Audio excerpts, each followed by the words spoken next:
Caribbean Newsline is brought to you by the Barbados Tourism Marketing Inc.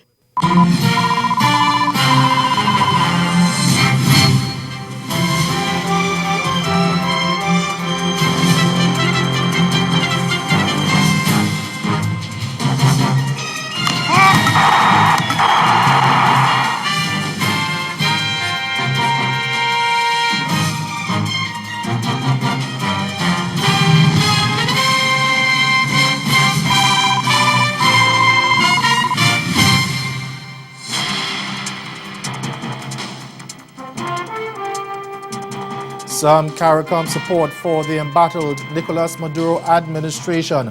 Our top story in Caribbean Newsline for Friday, May 19. From the CMC News Center in Bridgetown, I'm Ricardo Roberts. Good evening. Thanks for joining us. Outgoing chairman of CARICOM's Council for Foreign and Community Relations, COFCOR, Sir Louis Straker, is confident the regional group will stand behind the embattled Nicolas Maduro government in Venezuela. This is despite some countries reportedly breaking ranks on the issue. Speaking with reporters on Thursday on the sidelines of COFCOR's 20th meeting in Barbados, the St. Vincent and the Grenadines Foreign Affairs Minister and Deputy Prime Minister said CARICOM would not abandon Venezuela in its time of need. The South American nation is under pressure from the Organization of American States, the OAS, amid anti-government protests that have left dozens of people dead in the past few weeks. The opposition is demanding early elections, freedom for jailed activists, foreign aid to offset the economic crisis, and autonomy for the legislature. Sir Louis says they are being emboldened by people who have ulterior motives in getting rid of President Maduro, and he charged that efforts are being made to divide the region on the issue. But he says CARICOM won't abandon Venezuela's democratically elected government. There are those who want to impose their will and stir up strife in Venezuela, and we would not support that kind of thing, and no amount of pressure can be brought on St. Vincent and the Grenadines or on CARICOM. There might be one or two countries, but overwhelmingly, CARICOM is in support of Venezuela. Venezuela has been very good to the Caribbean. Through the Alba Bank, through the Petro-Caribbean arrangement, we have had quite a lot of benefits from Venezuela. And for those regional countries that have not yet given Venezuela their support, Sir Louis has a message. Yes, there might be some who have not yet decided. They are straddling the fence. But I would like them to know that Venezuela is a country in this hemisphere. Venezuela has been pro-CARICOM, has done more for CARICOM than some of the big powers. And they should stand by Venezuela, do whatever they can to bring about peace and stability and tranquility in Venezuela. I don't know what else to tell them. They should see from the objective facts on the ground that Venezuela is more important to us than many of the countries who have greater wealth, because Venezuela shares its wealth, its oil wealth with us, and it gives whatever it has. Those who have more, we get very little from. So I want everybody to consider the situation, and we are small island states. We depend on multilateralism. We depend on the United Nations to safeguard our independence and our territorial integrity, and we cannot allow bigger countries to come and impose their will on us.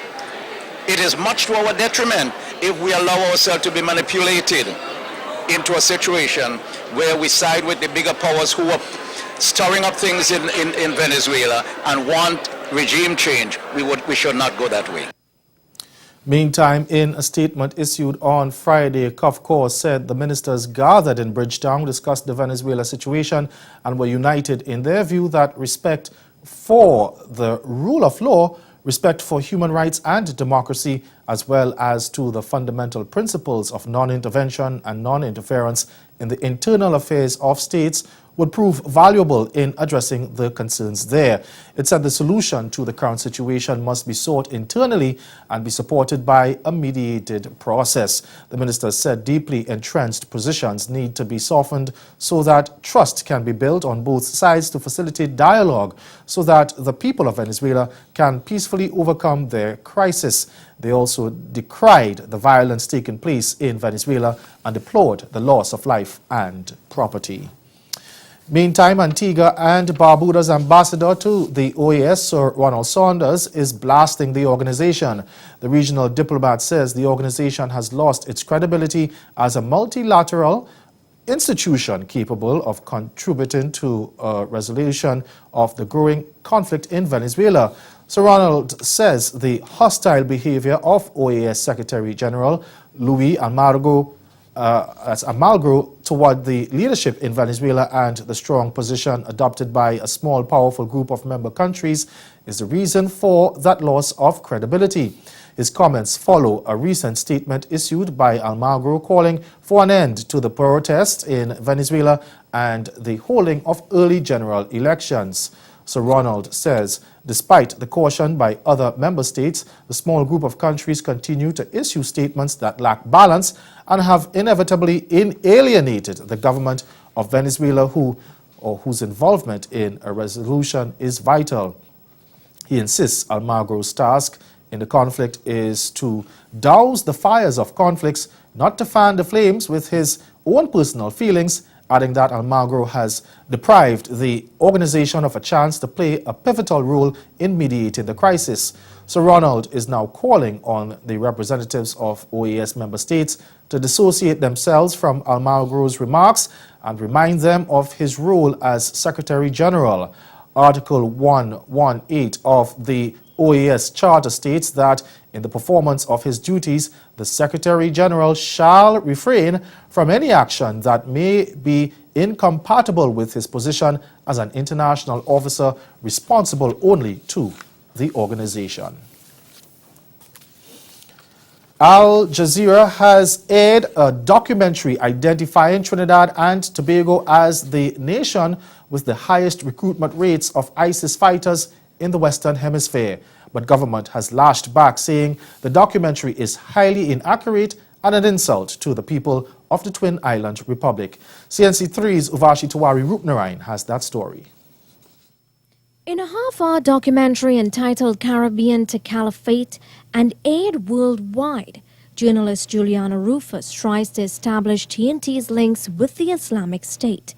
According to government estimates, 130 Trinidadians, including women and children, have since joined Crawford and Mustafa in the Middle East. This makes Trinidad the highest per capita contributor to ISIL in the Western Hemisphere, and some experts think up to 400 people may have gone.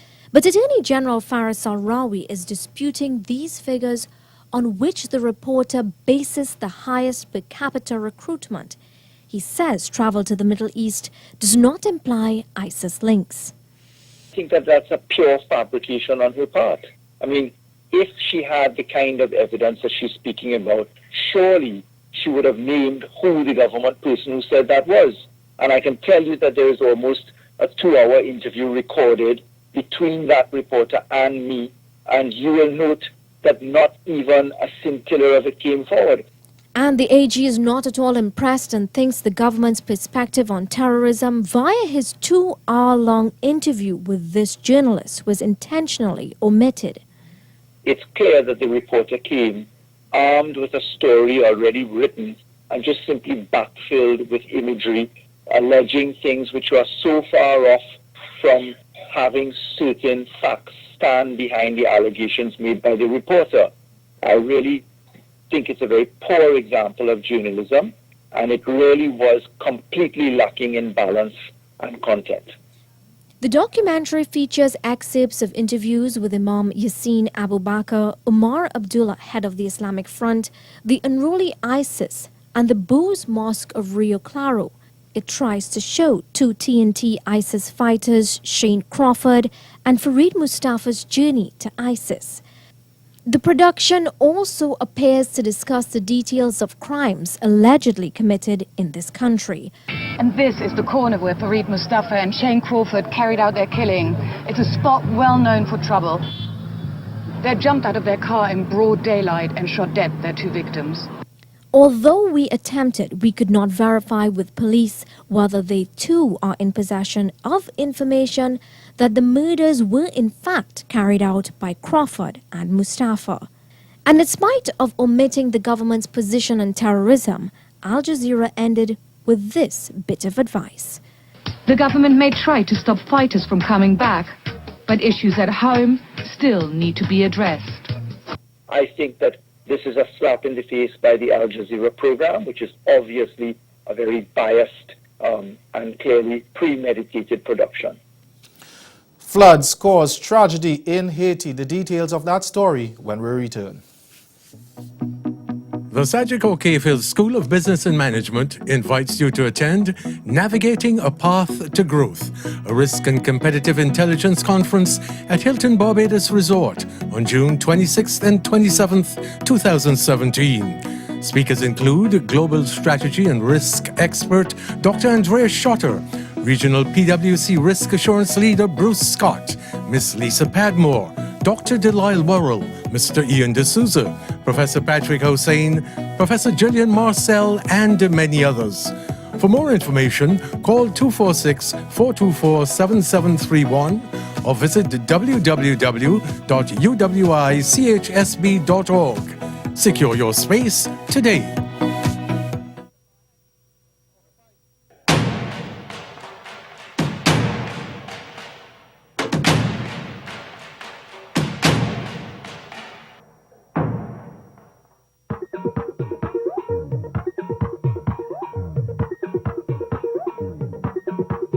Ready. It's another episode when we out on the road. This is what we love to celebrate, to celebrate. This is not Hollywood. No, we don't come out the road. Drink, drink, drink. King Baba and the guitar. And if I tell a boy, keep on calling me wrong name. But that's okay, cause that's my bed. I don't understand how wearing a name tag on me. Don't know what to say, he's still calling me wrong name. Don't get vexed with me. Don't say that.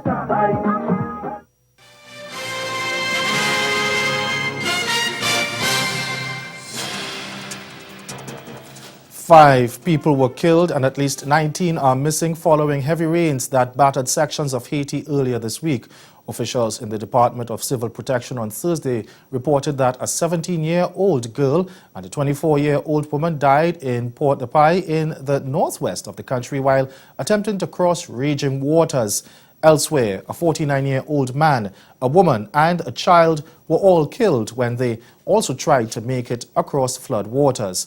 The coastal Grand Anse region of southern Haiti was hardest hit, with more than 300 people seeking shelter from the rising waters. In the aftermath of rains, 19 fishermen from 2 towns in the area have been reported missing. Haiti has been grappling with a heavy rainy season this year, particularly so in its vulnerability after the devastation from Category 4 Hurricane Matthew in October. The heavy rains have also had an impact on Jamaica, where flooding triggered landslides and damaged infrastructure across the island. We continue in Guyana, where 6 people, including 2 opposition legislators and a former deputy permanent secretary, were charged on Friday in connection with a $362 million fraud at the Guyana Rice Development Board dating back to 2011. The 6, all former members of the board, were each granted $500 million Guyana dollars bail. They were also ordered to surrender their passports.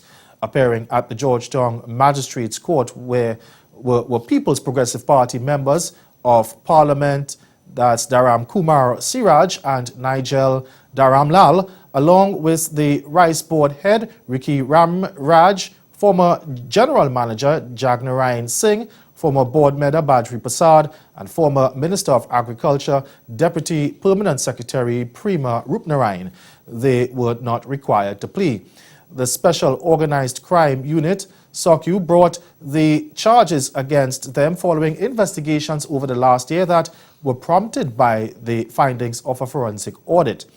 Defense Counsel Anil Nandlal argued that the charges do not relate to any missing money, but rather to an omission to make an entry into a ledger. Nandlal also questioned why, from a board of 15 members, only 6 were identified to be charged. The matter has been adjourned until June 22. On Thursday, we brought you the first part of a story about the HIV prevention pill being offered to the Caribbean. Today, in the final installment, we explore a bit more about the drug and how it works. In 2015, WHO, the World Health Organization, developed a guideline and integrated PrEP into that guideline. And so it's a fairly new initiative. Countries have been implementing PrEP demonstration projects since this WHO came up with the guideline. And the PrEP program isn't a replacement for traditional abstinence and contraception-based HIV prevention approaches either. It has actually complemented the current prevention services that countries already are offering. So we've heard in a lot of instances how PrEP actually is an additional option provided to an individual who's already using condoms. It just gives them a choice. The PrEP program could be a huge step forward for a region slightly buckling under the weight of the AIDS epidemic. Looking at issues of new infections in the Caribbean between 2010 and 2015, we've seen a rise in new incidences or new infections by 9%. And that's very different from how it was almost a decade ago, where there was a reduction in the number of new infections. So what that calls for is for very strategic thinking around what kind of prevention initiatives, services, activities are required to ensure that we do end AIDS. And this actually is an opportunity to give someone the means to protect themselves in those kinds of situations. So it's not a question about certain classifications of people or, HIV is only for this type of person or groups or population. It's acknowledging the fact that we live in a very diverse and dynamic environment, and there are situations where people feel very vulnerable to exposure, and it's providing an investment and a means of ensuring that every individual, whoever finds themselves in that situation, has a means to protect themselves. For now, organizations like ITPC are working to ensure that people living with HIV and communities at high risk across the Caribbean and around the world have the best available information to make informed choices about HIV prevention and treatment. The rest, as always, remains up to us. And ahead in Newsline Sport, a cricket legend floored by Windy's absence from the Champions Trophy. Stay with us, sport is next.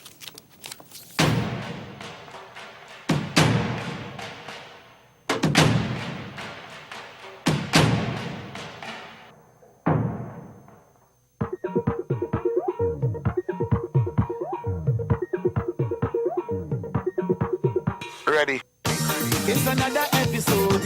When we out on the road, this is what we love to celebrate, to celebrate.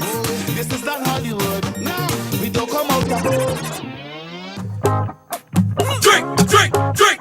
King Baba and Nikita. Every fact that I go, you keep on calling me wrong name. But that's okay, cause that's my babe. I don't understand how wearing a name tag on me. Don't know what to say, you still calling me wrong name. Don't get vexed with me. Don't say that. Follow your heart to the 21st edition of the St. Kitts Music Festival from the 22nd to the 24th of June, featuring Shabba Ranks, Ultimate Rejects, The Boozman, Mobado, Jack Pure, DJ Private Riot, and back together again, Square One. Also performing Third Word, Voice, King Mighty Chalk Dust, Credence Clearwater Revisited, Ed Robinson, Ricardo Drew, Tedison John, Felicia Ross, Brianna D, Lyrical, and Goo Goo Dolls. For more information, log on to www.stkitsmusicfestival.net.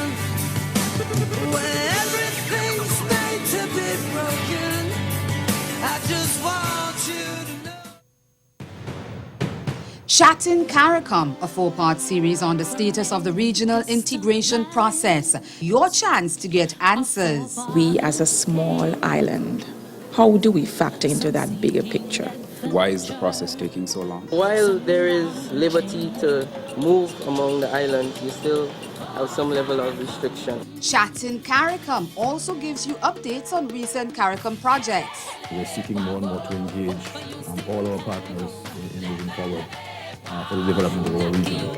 We have come a very long way since we started. Join the Caribbean community and CaribVision for Chatting CARICOM, a community for all. May 31st at 8 p.m.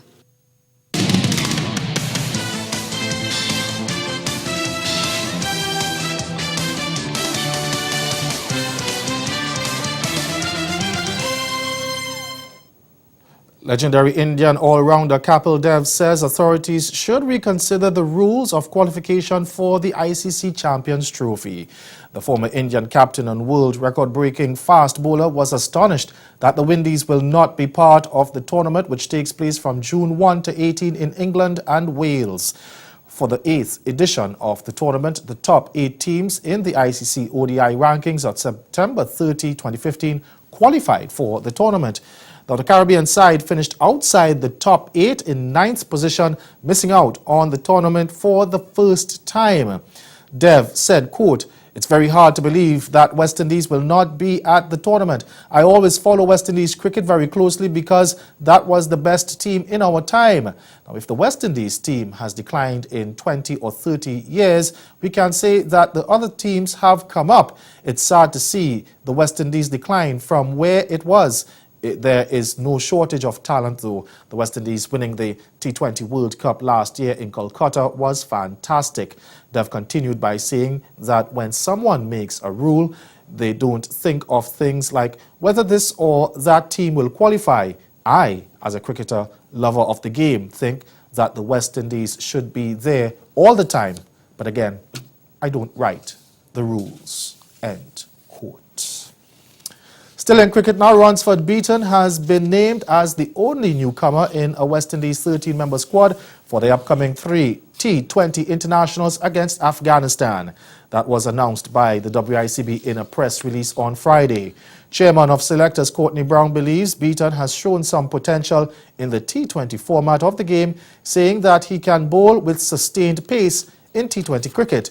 Beaton has not quite lived up to the promise he showed as a precocious teenage fast bowler and has grabbed 31 wickets from 36 T20 matches, most of which have been either for the Amazon Warriors or Trinidad and Tobago Knight Riders in the Caribbean Premier League. The West Indies will see the return of fast bowler Jerome Taylor, who is coming out of retirement. Meanwhile, the selectors have chosen to rest Jason Holder for the series. The captain has been given a break with a view to having him recharged and ready for significant ODI contests in the next 2 months. All-rounder Jonathan Carter, who was part of the training squad named ahead of the T20I series against Pakistan in April, was left out, along with opener Andre Fletcher and left-arm spinner Veerasamy Permaul, but they have been named in a 12-member Ashley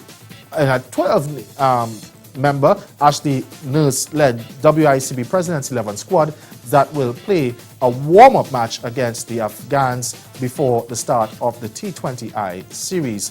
Now, Afghanistan famously beat West Indies by 6 runs the last time both sides played in a T20 international at the World T20 last year in India before Darren Sammy's side moved on to win the tournament.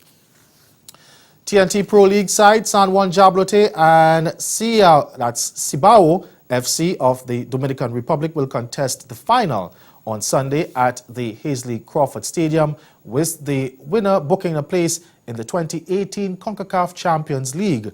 Jablote entered the final group matches needing just 1 point to reach the final and held on to secure a 2-all draw with Jamaica Premier League side Portmore United. More in this report.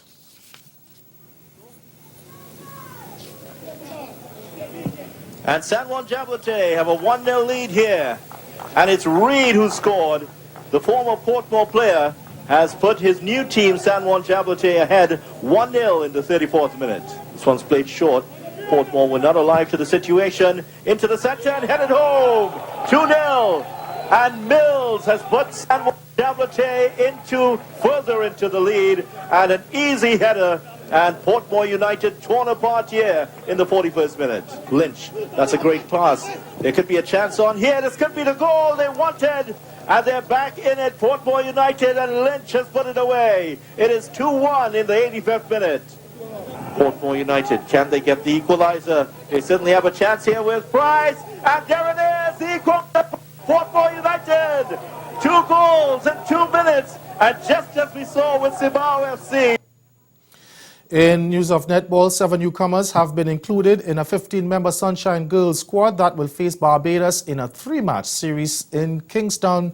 That's starting this weekend. Simona Nelson, Melissa Wright, Antoinette Stone, that's Zonasha Hines, Tashik Salmon, Jodianne Ward and Latana Wilson are all set to taste senior team action for the first time and will be joined by the experienced Tristina Harwood along with Stacey Anfasi and Shamira Sterling. But as expected, there was no room for the trio of goal attack, Shanice Beckford and centre court players Khadijah Williams and Nicole Dixon, who were dismissed from training earlier this month over a fallout with newly appointed English head coach Jermaine Allison McCracken. Meanwhile, head coach Sandra Bruce Small says while they aim to qualify for the major tournament, Barbados will not be taking the Sunshine Girls for granted. Senior girls, but I always expect that any Jamaican team will be a strong team. Jamaica is ranked number 4. We are all at number 12, so we are the underdogs here. We haven't seen them play in actual fact, but we can see them on YouTube and watch videos of them and stuff. But our goal is to qualify, regardless of what is happening around. We're working on the girls. We're trying to up their fitness, their strength, and of course their tactics and stuff on court. So we expect to give a good showing of ourselves. And that's the sport. We'll be right back. Caribbean Newsline is brought to you by the Barbados Tourism Marketing Inc. Follow your heart to the 21st edition of the St. Kitts Music Festival from the 22nd to the 24th of June, featuring Shabba Ranks, Ultimate Rejects, The Boozman, Mobado, Jack Pure, DJ Private Riot, and back together again, Square One. Also performing Third Word, Voice, King Mighty Chalk Dust, Credence Clearwater Revisited, Ed Robinson, Ricardo Drew, Tedison John, Felicia Ross, Brianna D, Lyrical, and Goo Goo Dolls. For more information, log on to www.stkitsmusicfestival.net.